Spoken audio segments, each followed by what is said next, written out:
Unknown Wars, The Battle of Hürtgen Forest, 1944, Part 1, The Green Inferno, September 19, 1944.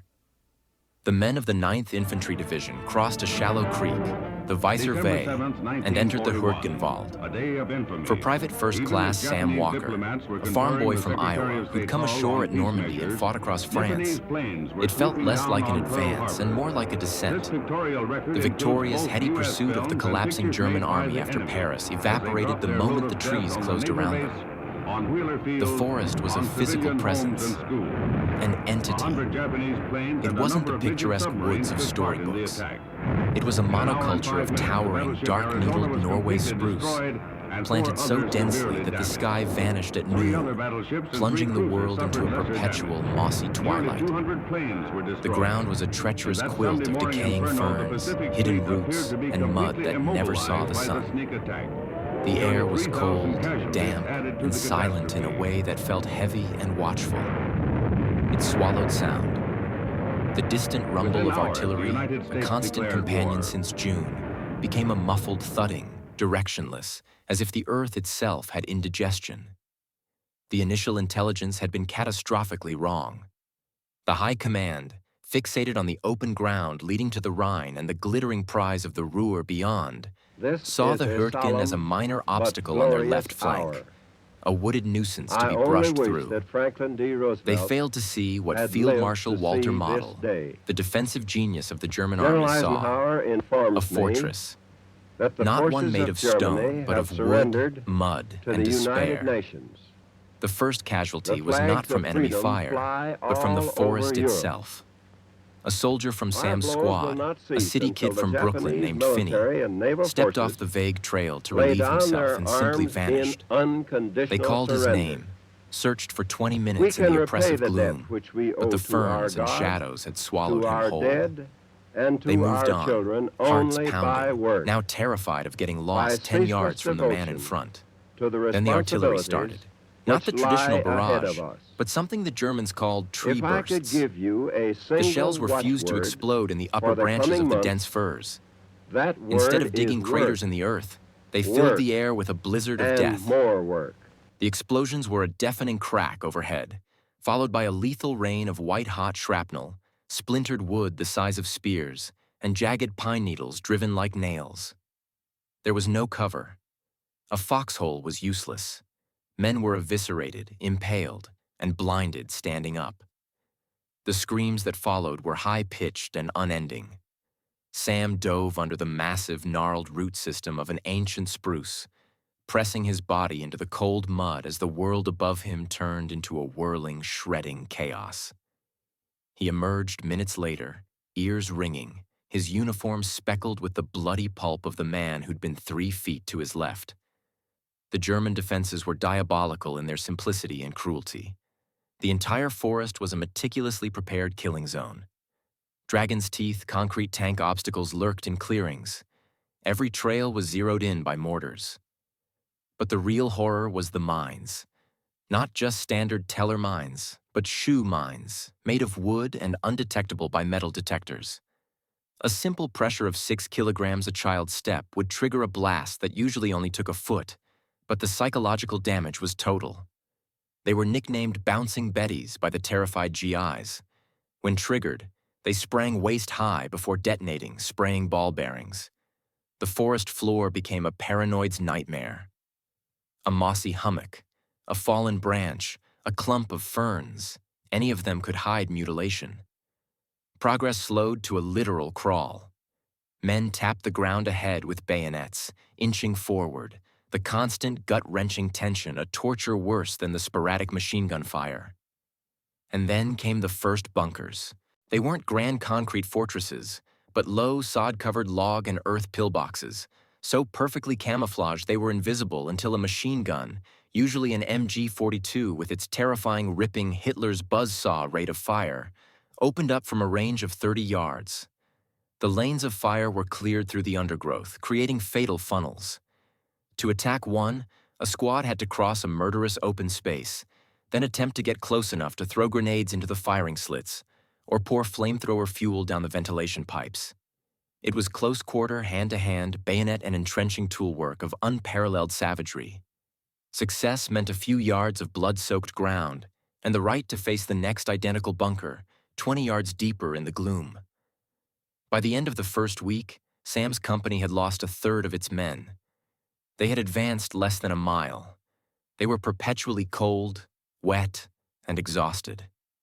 Hot food never reached them. Sleep was a few minutes of shivering unconsciousness in a muddy hole. The wounded often couldn't be evacuated.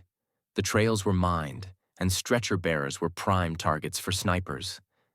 Men with stomach wounds or shattered legs would lie for hours, sometimes days, their moans becoming part of the forest's soundscape until they fell silent. The forest didn't just kill, it erased. It consumed bodies, swallowed screams, and stripped men of their humanity, reducing them to muddy, trembling animals focused solely on the next step, the next breath. Sam Walker, who had marched proudly through cheering French villages, now lived in a state of primal fear. The objective was no longer the Rhine. It was the next tree, the next root to hide behind. The Battle of the Hürtgen forest had begun, and it had already won. It had turned the mighty American war machine into a blind, bleeding, and bewildered beast, lashing out at shadows in a green hell of its own choosing. Part 2. The Meat Grinder. October bled into November. The 9th Division, chewed to pieces, was replaced by the 28th Infantry Division, the Keystone Division from Pennsylvania, whose men wore a bright red keystone patch on their shoulders. They were fresh, confident, having helped liberate Paris. They were told they were launching a final, decisive push to clear the forest and reach the Ruhr River dams beyond it, the strategic key that no one had adequately explained to the men who would die for it. To the veterans slinking out of the trees, hollow-eyed and whispering warnings, the new arrivals looked like lambs walking into an abattoir. Their bright patches made them perfect targets for snipers. Sam Walker's platoon, now a skeletal remnant of its former self, was granted a few days' rest in a muddy encampment at the forest's edge, close enough to hear the relentless thump of artillery and the distant rattle of small arms fire that never ceased. They were to be a reserve for the 28th's main assault towards the village of Schmidt, a key objective on a high plateau. As they tried to clean weapons caked with mud and eat their first hot meal in weeks, they watched the fresh-faced replacements of the 28th move up the trails into the gloom. Sam saw the confusion on their faces as they encountered the first wall of silence and shadow. He saw the way they clutched their rifles too tightly, the forced bravado in their jokes. He felt nothing but a cold, weary pity. The assault began on November 2nd, 1944. What followed was not a battle, but an industrial-scale slaughter that would brand the 28th Division forever. The forest, now lashed by freezing autumn rains, became a soupy quagmire. Tanks and supporting vehicles bogged down instantly, leaving the infantry alone. The German defenses, manned by a desperate mix of veteran paratroopers and Volksgrenadier units, were waiting. The attack turned into the death factory. The German artillery, pre-registered on every trail, clearing, and stream crossing, unleashed a storm of steel and high explosives. Tree bursts turned whole companies into bloody confetti. The dense woods channeled the American advance into predictable corridors, where interlocking machine gun fire from invisible bunkers mowed men down in windrows. The red keystone patches, meant as a symbol of pride, became morbid guideposts for German gunners and grisly landmarks in the mud for medics. Sam's platoon was ordered forward on the third day to plug a gap. The trail they moved up was no longer a path, but a churned, corpse-riddled bog. They passed scenes of unimaginable horror. A medic frozen in the act of bandaging a headless soldier. A young lieutenant sitting against a tree, looking calmly at his watch, the lower half of his body gone. An entire squad caught in the open, their bodies arranged in a perfect, pathetic line, as if they had simply lain down to sleep.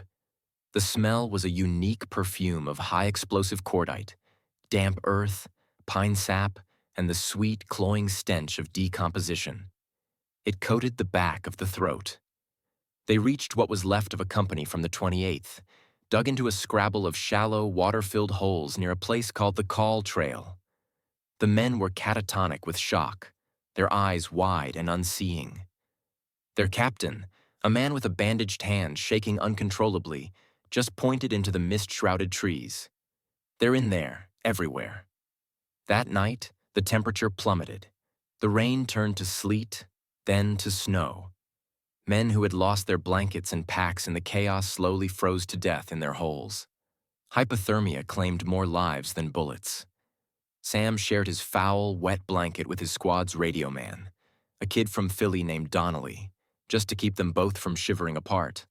They listened to the cries of the wounded out in the darkness. "Medic! Oh God, medic!" That grew weaker and weaker until they stopped with the dawn. The fight for the village of Schmidt and the neighboring Kammerscheid became a legend of disaster. German panzer counterattacks isolated and annihilated entire battalions. Communications broke down. Commanders had no idea where their men were. Companies ceased to exist as coherent units. The few tanks that had managed to get forward were picked off by hidden anti-tank guns or immobilized in the mud. By mid-November, the 28th Division was shattered. It suffered over 6,000 casualties in what became known as the slaughter in the Hürtgen. Their bright red keystone patch earned a new, grim nickname from the Germans: the Bloody Bucket. Sam's own division, the 9th, was thrown back in to try and salvage the situation. There was no grand maneuver, no flanking attack. It was simple, brutal replacement. They took over the same waterlogged foxholes, stared out at the same sinister tree line, and awaited the same tree bursts and sniper fire. The forest had become a mechanical meat grinder. Fresh units were fed into one end, and a week or two later, a broken, diminished remnant stumbled out the other, only to be replaced by another. The objective was no longer terrain. It was attrition. Sam realized with a chilling clarity that they were not fighting to win the forest. They were simply fighting to see which side could endure the nightmare longer. He had seen men break, staring at their own trembling, filthy hands and weeping uncontrollably. He had seen others simply walk towards the German lines, empty-handed, hoping for capture and an end to the torment. The Hürtgen wasn't a battlefield. It was a state of mind, a creeping insanity born of cold, wet, constant fear, and the sight of too many friends turned into meat. Part 3. The Cost of a Stride. December 1944. The forest was locked in ice. Snow clung to the black branches of the shattered trees, creating a deceptively serene, monochrome hellscape.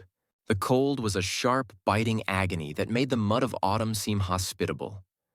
Sam Walker, now a sergeant by the sheer, grim arithmetic of survival, led what was left of his Squad 5 men out of the original 12. They were veterans in the worst sense, experts in misery, masters of the cautious crawl, their youthful faces etched with lines of permanent exhaustion. The grand German offensive in the Ardennes, the Battle of the Bulge, had erupted to the south. For a brief, insane moment, the firing in the Hürtgen lessened. Some German units were pulled out for the big push. Rumors flew that they would be pulled out too, to shore up the crumbling Bulge. But the High Command, stubbornly fixated on the Ruhr River dams just beyond the forest's eastern edge, decreed the agony must continue. The forest had to be cleared. So the replacements kept coming. The 83rd Division, the 4th, elements of the 5th Armored. And they died just as the others had. The tactics had evolved into a grim, intimate ritual. An attack would consist of a platoon struggling forward 200 yards in a day, losing half its men to mines and snipers, only to be pushed back by a local counterattack at dusk. They would then dig in on the same ground they had held the night before. A victory was holding a particular trail junction, or a named but obliterated hamlet like Kleinhau or Guy. The map was a lie. The forest made a mockery of geography. Control was measured in trees. One frozen morning, Sam's squad was ordered to support an attack on a cluster of bunkers guarding a firebreak. The plan was the same. Artillery prep, then a rush across the open lane. The artillery was ineffective, puffing harmlessly in the deep snow. When the whistle blew, Sam went forward, not with a yell, but with a resigned grunt. They made it halfway before the familiar ripping sound of the MG-42 opened up from a bunker they hadn't seen. Men dropped. Sam dove behind a frozen log. To his left, he saw young Donnelly, the radio man from Philly who had shared his blanket, take a burst in the legs. He went down screaming, a high animal sound that cut through the gunfire. The advance was pinned.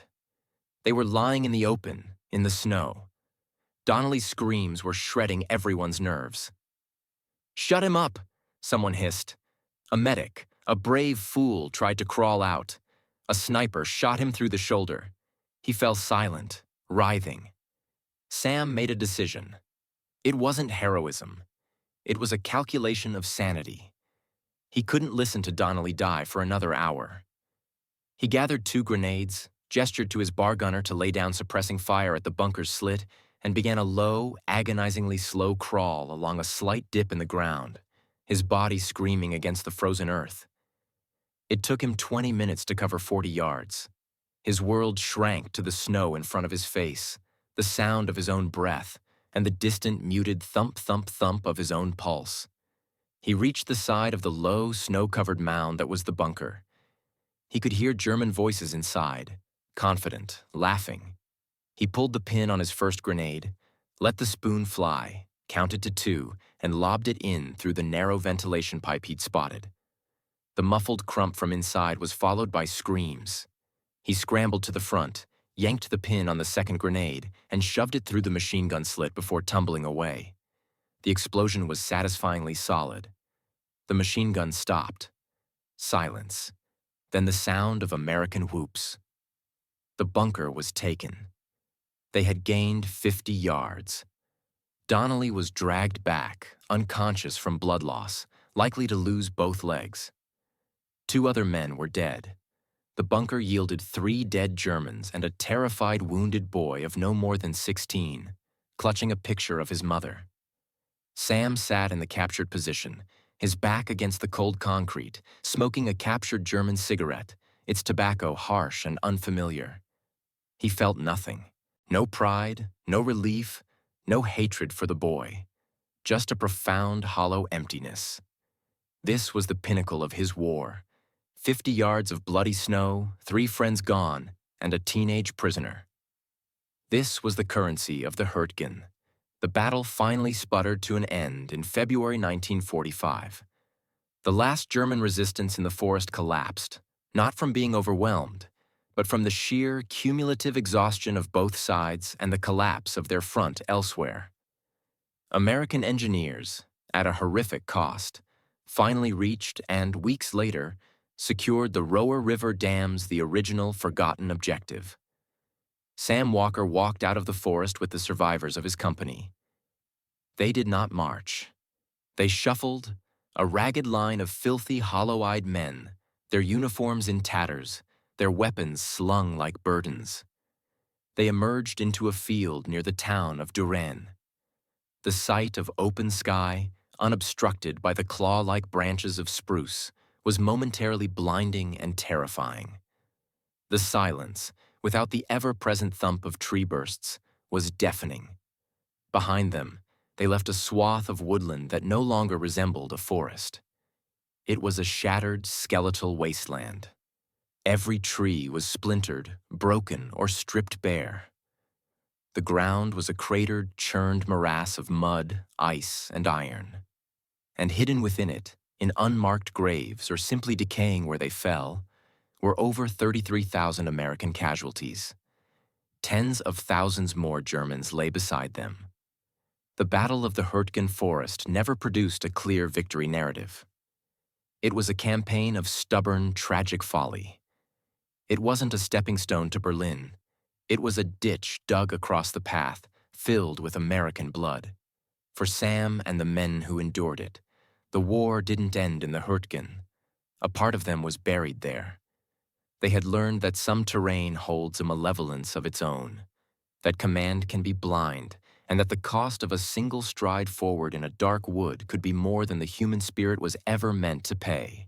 They carried the cold, the silence, and the smell of damp decay and death with them, long after the guns fell silent and the world moved on to celebrate clearer, cleaner victories.